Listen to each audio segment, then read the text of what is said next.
Hello everyone, welcome to today's session. In today's class, we are going to discuss about the requisites of a laser system. Requisites of a laser system, that is the basic requirements or an unit that is required to construct an simple laser system. So we need three basic units.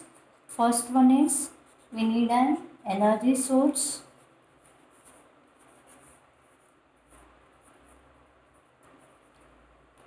And second one is we need an active medium.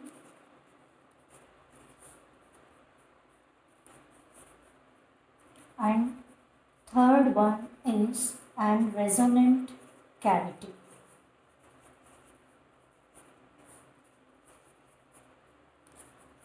So these are the three basic units that is needed to construct any laser system.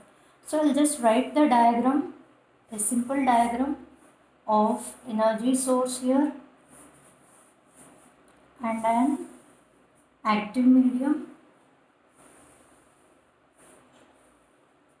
and resonant cavity, which consists of the two unit, that is fully reflecting mirror, 100% reflecting mirror, and semi-transparent mirrors on other side.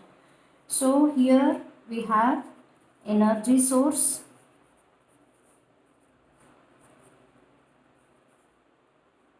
where the voltage is supplied from energy source to active medium.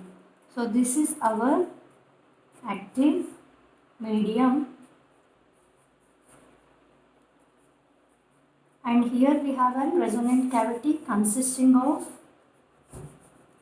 100% reflecting mirror or fully reflecting mirror,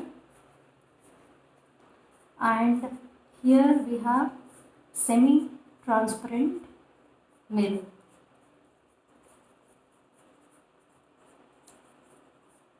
Semi-transparent mirror. So from this side, an highly coherent collimated laser radiation is emitted. Laser output. Okay. Now one by one we will see what is the function of energy source, what is the function of active medium, and what is the function of this resonant cavity consisting of 100% reflecting mirror and semi-transparent mirror.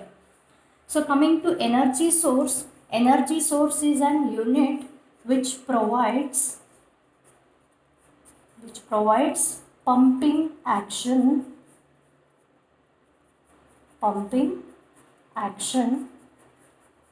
to active medium. Pumping action to active medium. So the second unit, I'll just come to what is pumping. Second unit is an active medium which is filled with atoms and molecules. Active medium is a unit which is filled with atoms and molecules. So pumping is an process of supplying energy to the active medium in order to achieve the population inversion. So this is an active medium where it is filled with the atoms and molecules, where these atoms and molecules, after absorbing this energy, achieve the population inversion and undergoes the lasing process. Now the third unit is resonant cavity, where we have two mirrors here. One is 100% reflecting mirror and another one is semi-transparent mirror. Now as the process begins, the spontaneous photons are emitted from this active medium in all the direction, where few of the photons are absorbed by this 100% reflecting mirror, and few will be transmitted. Then the lasing action occurs when the amplified light becomes equal to this transmitted and the absorbed photons, thus building up the intensity. Then the laser light and highly intensified laser light emerges from this semi-transparent mirror as an highly collimated and coherent beam. So this is the function of three units which makes an basic laser system. So that's it about the requisites of an laser system. In the next session, we are going to discuss about types of lasers. Thank you.